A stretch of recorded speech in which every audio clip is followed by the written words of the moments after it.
Get ready for the 2024 Annapolis Songwriters Festival, happening September 12th through the 15th. This year, they're bringing 4 days of incredible music with over 100 shows across 15-plus venues in downtown Annapolis. We're excited, and today, we're talking about the third annual Annapolis Songwriters Festival. Tickets are on sale now at AnnapolisSongwritersFestival.com. I'm not sure why I'm on the phone today, but because it's nowhere near St. Patrick's Day, but Ray Weaver is on the phone with us. How are you, Ray?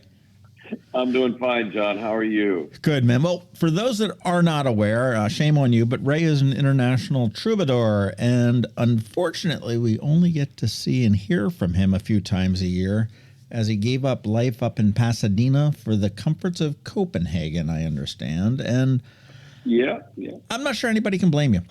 You know, today, Ray is joining us on one of the longest distance podcasts we've ever done. We've done a couple to the UK. We're here to talk about two upcoming appearances, which are a little bit odd because you are typically here around St. Patrick's Day. You're here for a limited engagement, which would probably be a good choice of words, but you will be back to Killarney House on September 9th for a special night, and then the Annapolis Songwriters Festival a little bit later on in that week. Yeah, that's right, John, and thanks for having me on as always. Yeah, since the Songwriting Festival started 3 years ago, this will be the third one. I mean, I've been very fortunate and honored to be invited to play it. And as I always say, I never take it for granted that I'm going to make the cut. I mean, even though I've done a few things. The fact is, we have a lot of talented songwriters, a lot of really, really talented musicians in the Annapolis area, some of the best around. And, having, lived in Nashville and played, a lot of places around the world, I mean, I can say that without fear of argument. Some of our folks are as good as anybody. So when they asked me the first year, and now I've continually been asked back, that's just amazing. And what I like to do, and you've been so supportive of our work with mental illness, is I like to do my show, the Father's Heart Show that I do, which is based on the stories and songs about my own family and about our work with my daughter Savannah and her struggles with mental illness and now her recovery. We do a show every year. We did it at Ram's Head. The first time we did it was at Ram's Head, right smack dab in the middle of the pandemic, and we sold Ram's Head out. And then since then, we've done it a couple of times, and we did it last year. We did it twice because it sold out. And this year we're coming back again on September 9th to do the show at Killarney House. It's original music for the most part and songs that fit into the story. It's a narrative, kind of like what Robert Fulghum used to do and some of the other people do, Garrison Keillor maybe, where you have songs and stories that kind of flow together. And of course, my narrative is talking about my family, my father, my parents, and a lot about Savannah and the mental health aspect of it. But it's not a downer. It's a lot of fun. There's a lot of I try to do humor. I try to do serious stuff, and it's just a show that means a lot, and it seems to touch people in a lot of ways. Well, I was there last September when you were there, and it was a great show. It was not a downer. It was a lot of fun. You saw a lot of old friends and everything else. And I will warn everybody, it is September 9th. It's a Monday evening from 7 to 9 p.m. You can get tickets at KillarneyHousePub.com. And when I say tickets are going to sell out on this one, that's legit. That's no BS. If you have any interest at all in going, get your tickets now because there won't be any tickets, come a week from now or so. What I really like about this show, and specifically in Killarney House, is that it's a very intimate venue. I mean, they've done some renovations and stuff, and they've made a nice little stage in the corner, and they've got that new great bar and everything else. But it's such a great intimate venue for you because this is not. I didn't really see this as a concert. This is more of a storytelling with music. Do you agree? That's really wise. That's wise because that's exactly what it is. I mean, it really is. Again, it's a narrative performance. I mean, the music is, of course, 50% of it, maybe more. But the stories are equally important. I mean, one of the things that people might be able to, if they've seen it, if you've seen the the Springsteen on Broadway performance where he does it solo and he talks about the songs, and I will say, and it's important for me to say this, that my show came first, so I don't know whether he stole my idea or not, or whatever, but it's very similar to that, where he kind of, you hear the narrative and you hear the songs, and it kind of flows together, and it is meant to be intimate, and it's very challenging for me because, I don't have the usual, Ray Weaver, pub slinging stuff to fall back on. I can't, all of a sudden go, okay, that didn't work. I'll just play Whiskey in the Jar. It doesn't work that way. It doesn't work that way. This is like, okay, you're writing on your own songs and your own stories, and you're telling very, very, personal and intimate stuff. And as you mentioned, Killarney House is perfect for it because, boy, they're up close there. I mean, they're, as close as they are in Ram's Head, they're even closer at Killarney House, and they're right there. And as you say, it's a lot of old friends, and then it's new faces. And, it's kind of like, I don't know, maybe like the 60s or 70s in the folk singing world, where you're really trying to have people be engaged, where you're really trying to have them listen, and it's not just a pub atmosphere where you're just another condiment. There might be a hockey game on, there might be a baseball game on, and this guy might be doing that. They're trying to do, they're talking about that. This is a thing where hopefully, if I'm doing my job well, and the other musicians that may be working with me, everyone's watching and paying attention to what we're doing. So, well, they really are. Last time I was there, again, I sat at the bar and I sat next to this couple that had no clue what was going on in there, but they were like absolutely enthralled and amazed with it. It was just, it was a really great experience for them. And I hope they're probably going to come back, when they hear about it. But, the ticket price on this is $40. And before everybody goes, $40 for some guy from Denmark. No, it includes a 3-course dinner from Killarney House, and that's a good dinner. And it does not include your tip. It does not include your booze, but it does include 2 hours of Ray Weaver. And that's a bargain at any price, I got to say. Well, I think that, last year we didn't do that. And we talked about it. People were reluctant to order food because they didn't want to be distracting, while I was performing. They didn't want to, so it was kind of like, all right, how are we going to let people know that it's okay to have dinner? Here's what we'll do. We'll have, $20 for a 3-course dinner at a place as nice as Killarney House. That's appetizer, main course, and dessert. I don't have the menu in front of me, but it includes their shepherd's pie. It includes, a fish option, and also, we're talking about they have some of the best food in town anyway. For $20 for 3 courses, come on, man. That's a really excellent deal anyway.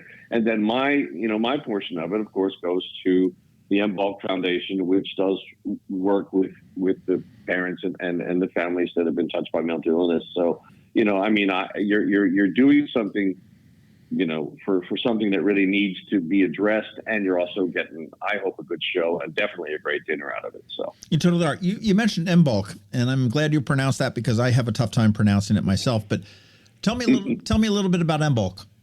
Well, Bulk has changed over the years. The whole idea of the foundation was originally to do individual counseling or group counseling for the mothers, fathers, people that have been touched by mental illness. Now it's grown. It is literally an education to help other folks go out and continue the work that the original founders did to keep it going, to keep it going. So but it's always about mental illness. It's always about families. It's always, it combines, I'm getting way out of my field here, but the point is it combines traditional psychological methods, traditional and also holistic methods. And basically it's a support network, because one of the things that happened when my wife and I, when Lotta and I, we had a daughter who had mental illness. And one of the things that happens to these parents, to these families, is you feel so alone. You feel like you're the only person in the world that's going through this. You're not. there's a network of people out there, and one of the things that Embok tries to do and tries to say is, listen, you're not by yourself. My friend Ron Powers, who wrote the excellent book Nobody Cares About Crazy People, Pulitzer Prize winner, he calls mental illness the no casserole disease, where if you have a kid that has leukemia or cancer or something, people come by with casseroles, come by to see how you're doing, bring breakfast, bring coffee, whatever. If you have a mentally ill kid, nobody's coming by because people are afraid of it. They're afraid of mental illness. Embok's work is to remove the stigma, to say it's just an illness, and we're all here together. And as you know, John, because you're plugged into the social media and everything, it's getting worse. We're getting more and more young people. The numbers are going up. I don't have them in front of me, but the numbers of young people that report depression, that report anxiety, that report, some sort of mental whatever, are astronomical these days. So it's not going away in our society. I mean, one of the changes that I saw recently, a number that just absolutely stunned me, is in my time, and whatever, I'm almost 70 now. It used to be folks in my age that were the loneliest people, that we reported loneliness at a very, very high degree. Now it's people in Gen Z that say they're more lonely and more disengaged than people my age. And that's something that needs to be addressed. And that's what the folks are trying to do. I'm not too far behind you age-wise. And, we never talked about any kind of mental illness growing up. I mean, it was just, there's crazy Uncle Harold and just ignore him. Ignore him. Yeah. And he will go away. And I mean, obviously when there was something there, I mean, the go-to was, well, put him in an institution. And that's that's not the thing. And I'm so glad that certainly the work that Embok is doing, that you're doing to bring this to the forefront, and pretty much it's happening all over the world, is that we're realizing that this is a problem and it is a medical condition. It is not just some, crazy person. I get that whole casserole. I love that analogy that nobody is bringing casseroles over to somebody that's suffering from mental illness. And we have to be aware that it's here. We've got to be on the lookout for it for our young kids. And, anecdotally, I've heard that Severna Park is one of the highest suicide rates in the nation for kids. The numbers are going up. Yeah, it's tragic. And I mean, these are our kids, your kids. I mean, the numbers are going up, and I mean, you and I could spend 7 podcasts talking about all the reasons of that. But I mean, let's be honest. Since the advent of social media and stuff like that, the numbers have increased. I don't think, of course, I'm again, to avoid the political implications of everything, the pandemic didn't help isolating ourselves and isolating especially the kids from one another. And just people are in general more detached. And even though the dialogue has become better over since the time that I've been doing this work, it's still I'll be in a club. I played Sunday night, and I mean, I bring this out no matter the show. It doesn't matter whether it's my show or whatever it is. I bring this up because it's important work to me. And I mean, as soon as I started talking about this subject, even here in Denmark, which is a pretty open and pretty whatever society, the room you could feel the air kind of go out of the room. You could feel people going, oh my goodness, we don't talk about that. Well, we should, we should. And I always make it clear that, if I'm making you feel uncomfortable, good, good, because that's, and now I'm going to make you feel comfortable. And in general, people get it, but it's one show at a time. It's one show at a time. Sure. But again, it's important that people realize that talk about this. We bring this up, but we bring it up in a fun way. We bring it up in a sense of community, in a sense of we're all in this world together. And again, we're talking about everything from anxiety and depression to, all the way to, schizoaffective disorder and all of that stuff. I mean, because this manifests itself in a lot of different ways. And that's one of the things that I stress very, very much, that, it doesn't have to be someone, as you said, it doesn't have to be some person who is obviously acting out in what we would call a crazy way. It could just be some kid that's sad, that's sad, and or an older person, or a guy my age, or someone that, or a young mother, 27, that is just like, these three kids, what am I going to do? We just need to get this.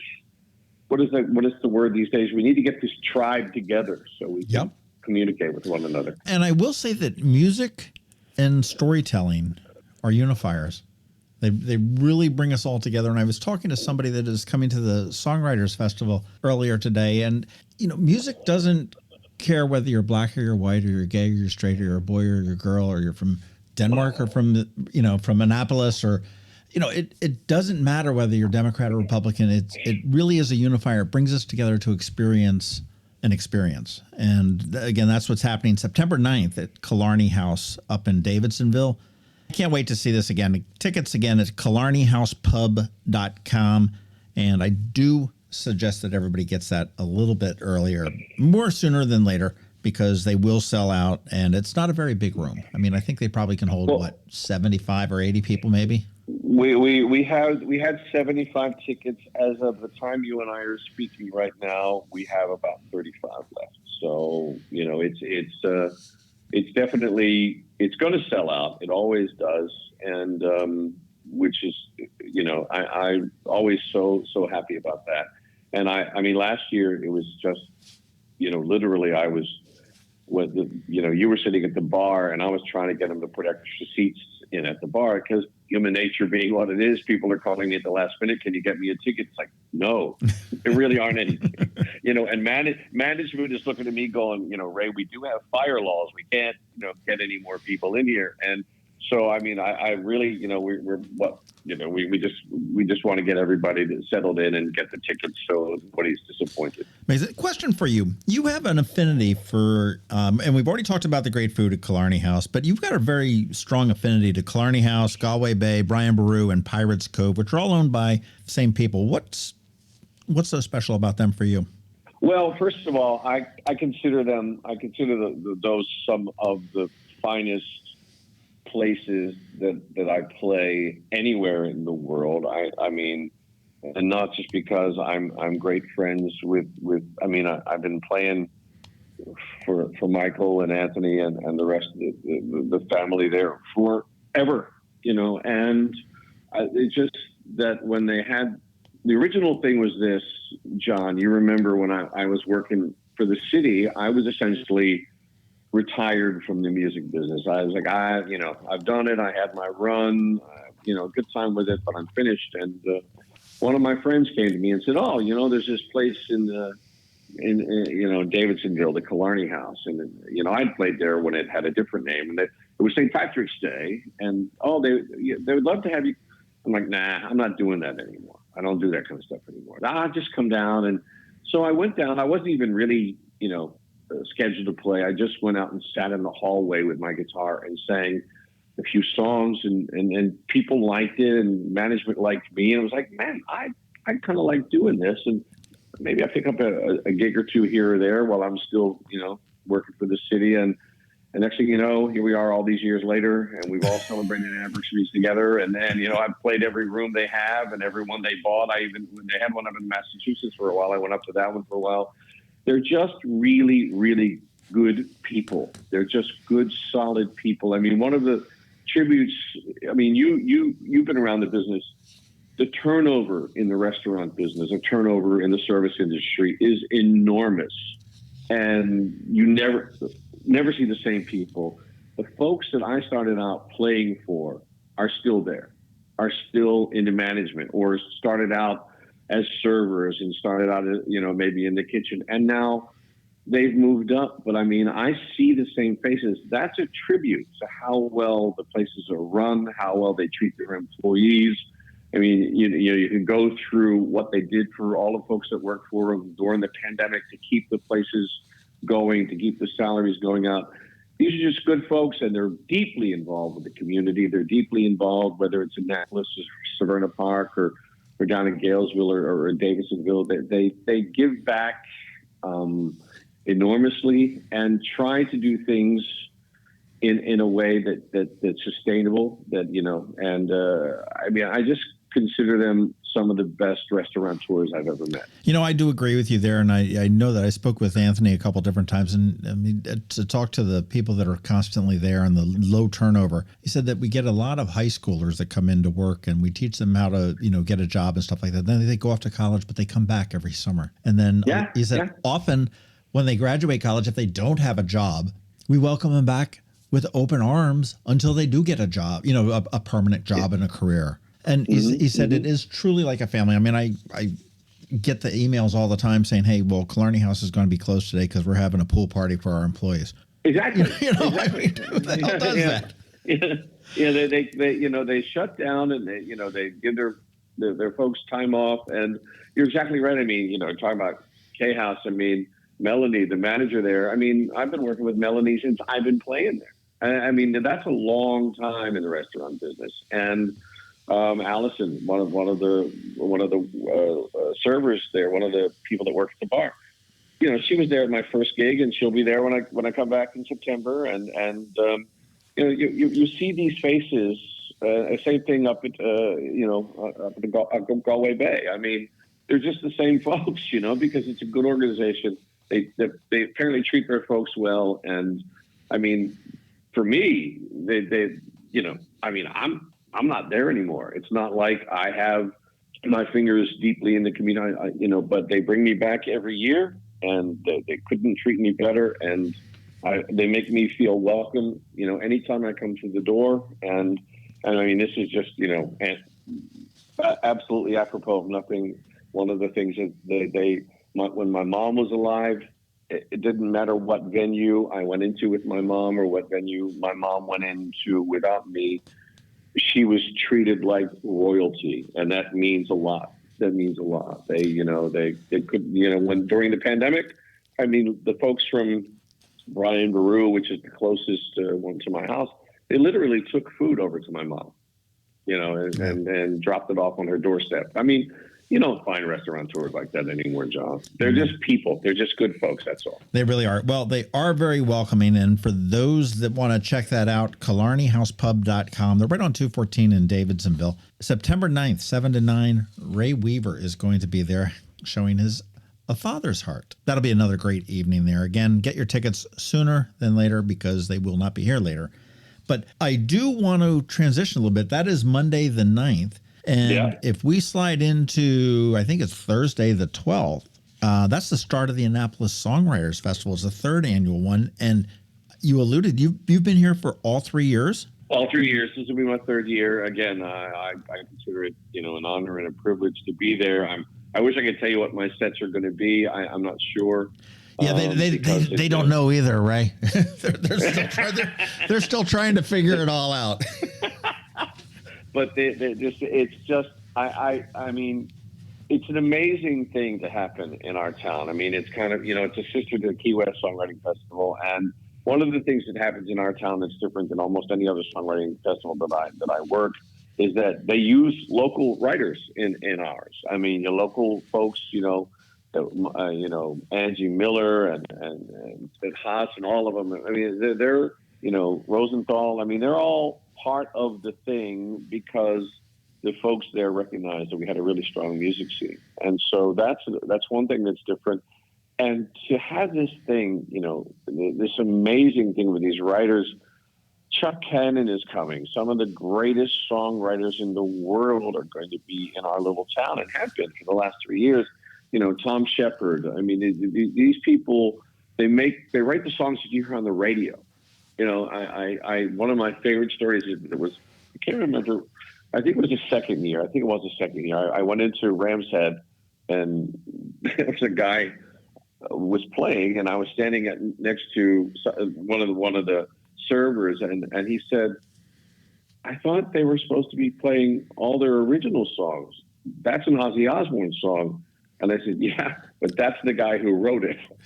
So, you know, you just kind of like get this thing in your head where you go, "Oh my gosh, you know, I'm seeing something incredible here." And it's in Annapolis, and it's, you know, it's all these fine little rooms, and of course Ram's Head, and then, you know, Stan and Joe's and Galway Bay this year, and just all over town.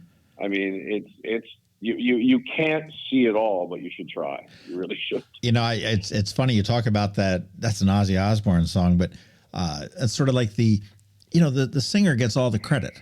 Beauty of this thing, though, is to be able to see the talent that comes in here. And this is such a rich festival. Now, what is going to be different? I mean, obviously, you said you don't know what you're going to be doing for your sets or where your sets are or anything like that. But what's going to be different from the Killarney House? Well, for me, one of the things that happens with me is because I've got some experience doing these kind of things. I get to not only do I get to perform, but I get to host some of the rooms. I get to be there as the MC for some of the rooms. I know I'm going to be at Galway and I'm going to be at Stan and Joe's.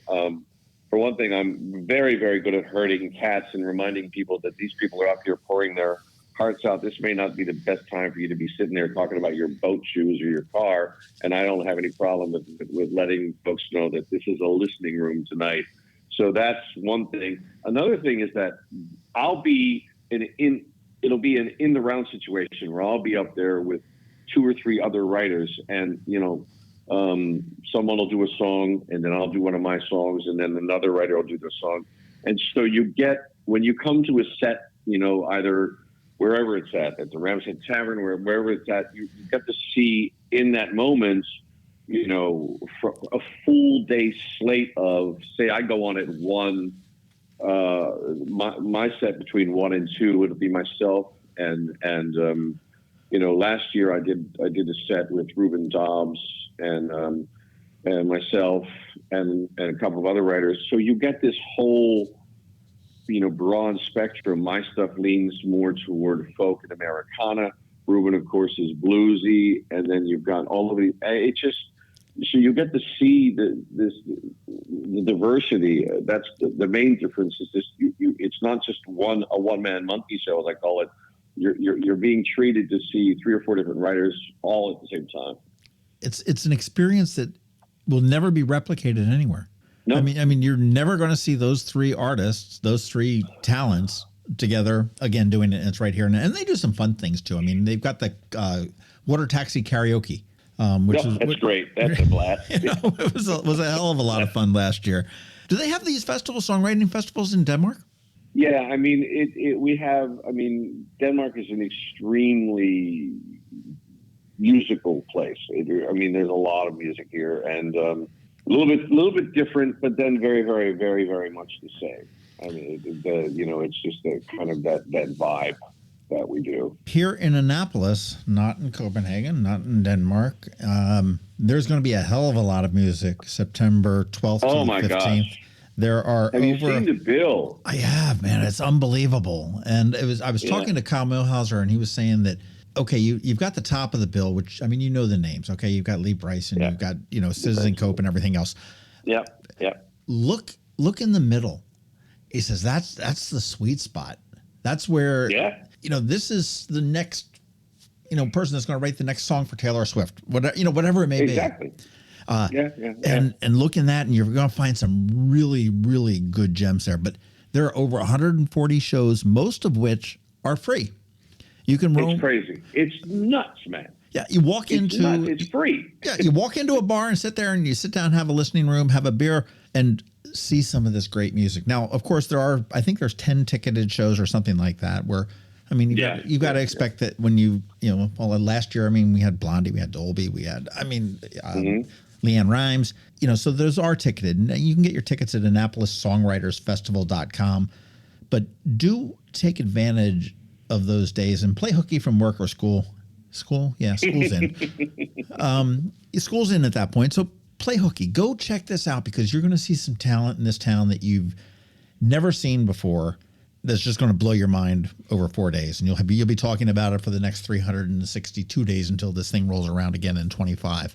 It's funny that you should mention the middle of the bill, because I have that song that I do every year at this festival that I just want to get well known enough to get my name in the middle of the shirt, because right now my name is on the shirt, but it's all the way down at the bottom of the shirt. I want to just one time get my name in the middle of the shirt, because you're right. That is the sweet spot. That is where, it's like, at my age, headlining possibilities are limited, but I just want to get to the middle of the damn shirt.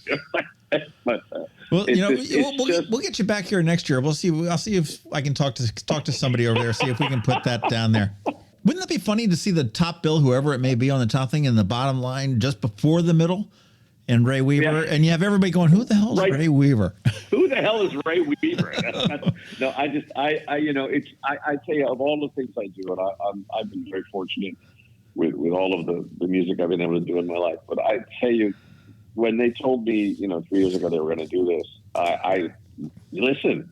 I'm not going to lie to you. I had a healthy amount of skepticism. I'm like, yeah, sure you are. Well, they've done it, and they've done it extremely well, and it gets better every year. I mean, it gets better every year. And I mean, of all the things I do, it's so much fun. It is just so much fun. As you said, I'll do my set, whatever it comes up, and then I'll pick up my guitar, and then you just go from venue to venue and stick your head in, and you'll hear world-class songwriters. I mean, these guys have written hits that are just sitting there, with their acoustic guitars 3 feet away from you and playing a song that was recorded by Tim McGraw, or a song that was a #1 hit for, whoever. It's Jason Aldean or whatever. It's like, my gosh, and he's right there. I mean, I can have a beer with him after the show. I mean, and you make friends. I'm as much as the chance to play my music, the camaraderie of the whole thing, and everybody's in such a good mood. It's just such a positive vibe. It's just such a great experience for everybody that's performing and everybody that gets to see the performers, because the positivity just flows out into the audience, and it's just a wonderful experience. It really is. It truly is. Again, the 2 shows that you need to not worry about, but September 9th at Killarney House from 7 to 10. KillarneyHousePub.com is where you need to go. And that's going to be seeing Ray in a different type of an atmosphere. It's going to be a storytelling there. Obviously, Annapolis Songwriters Festival.com if you want to get a ticket to one of the ticketed shows at the Annapolis Songwriters Festival. If you want to get a taste of Ray on his own, WeaverWrites.com. Is that still your good website? Yes, sir. That's it. Still going. It's got it all. It's got the music, the poetry, the musings, the rants, the raves, and everything else. And you are also on all the social things as well. And I'll tell you, before we roll out of here, I got a question for you. But you've got a pretty big catalog of songs that you've done. And do you have one that you just get never tired of performing? And I mean, it doesn't have to be your favorite, but one that just sets you off when you step on the stage, whether it's maybe it hits you inside, that you just enjoy it, or the crowd reaction or whatever. Is there one that really just sort of stands out? Well, I mean, one of the ones that has meant a lot over the years is a song I wrote about both my daughters called Princess Years. That was one that gets a reaction from a lot of people. And that one is one of those ones that surprised me that it would catch on so much. Because as a writer, especially if you're writing, professionally, or if you're writing to get other people to record your songs, you kind of like have this thought, like, okay, that's a real personal song. No one else is going to cut that. No one's going to give a damn about that but me. And that one, actually, I was wrong. It seems to touch a lot of people in a lot of ways. So, you never know. But I'll tell you, John, one of the funny things is I got to the point some years ago. I was like, well, when you're a writer, like, you're like, okay, man, my best work is behind me. My best stuff is like that over there.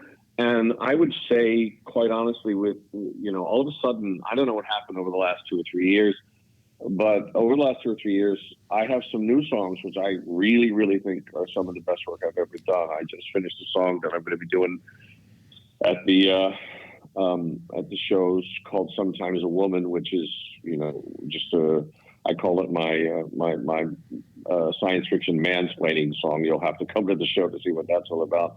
And I just finished a good old-fashioned protest song about some of the stuff that's going on in the world, which is my next single, which is coming out, which is called "The Blood Is Never on Their Hands,"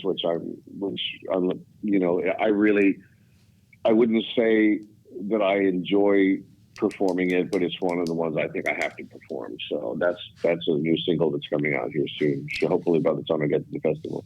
Well, that sort of speaks to the timelessness of music. If you thought all your best stuff was behind you and now the best stuff is in the future. I mean, the music is timeless and it is a uniter. Well, we are looking forward to seeing you in a couple of weeks. And again, the dates that you need to worry about are September 9th at Killarney House and September 12th to the 15th all over Annapolis. You got plenty of opportunities to see Ray Weaver. You can get your fix. And then I guess you'll be back here in March of 25. And hopefully, if I get invited back next September to the Songwriting Festival again, I'll be back in September. And that will be my 70th year on the planet. And then after that, we'll have to see. Fantastic. Well, safe travels over the pond, and we will see you in a couple weeks. Thank you, John. Daddy who chased the monsters from under my bed, who will play baseball with me? How will I know where to send the invitation to invite the prince to tea? White lace dresses from Mademoiselle. Daddy, look what I made all by myself.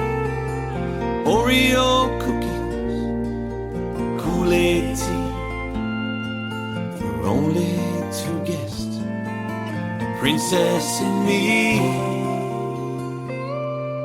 I'd give up my life to dry just one of her tears and have back her princess years.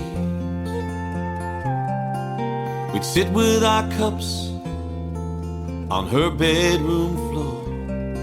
She'd stand on my feet and we'd dance. A little girl's dreams turned her dad to a prince and her room to a castle of France. White lace dresses for Mademoiselle. Daddy, look what I all by myself. Oreo cookies, Kool-Aid tea for only two guests, a princess and me. I'd give up my life to dry just one of her tears and have back her princess years.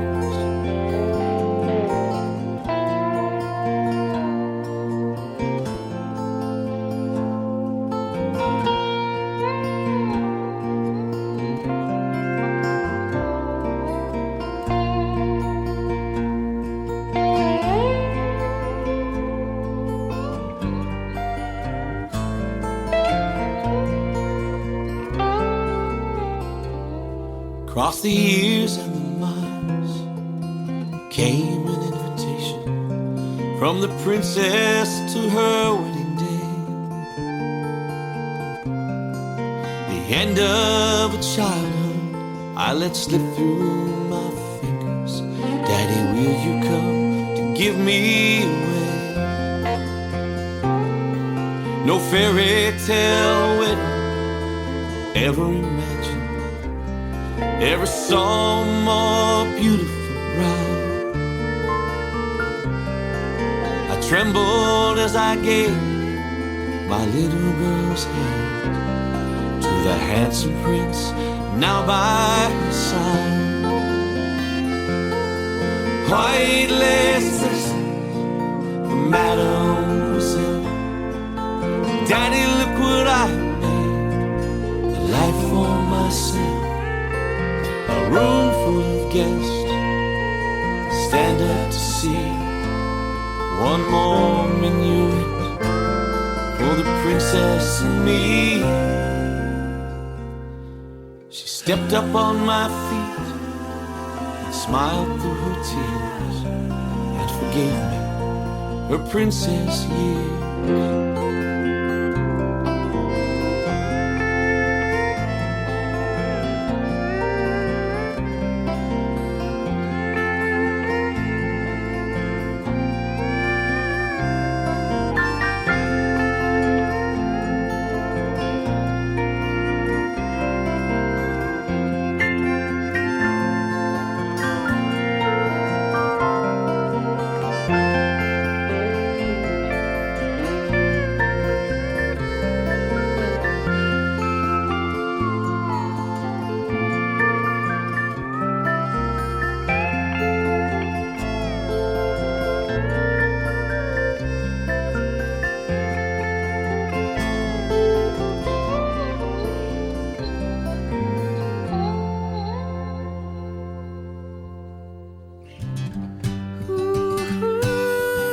for an amazing time this year with 4 days of incredible music, more than 100 shows across 15 plus venues as downtown Annapolis comes alive with music for the 3rd annual Annapolis Songwriters Festival. Tickets are on sale now at AnnapolisSongwritersFestival.com.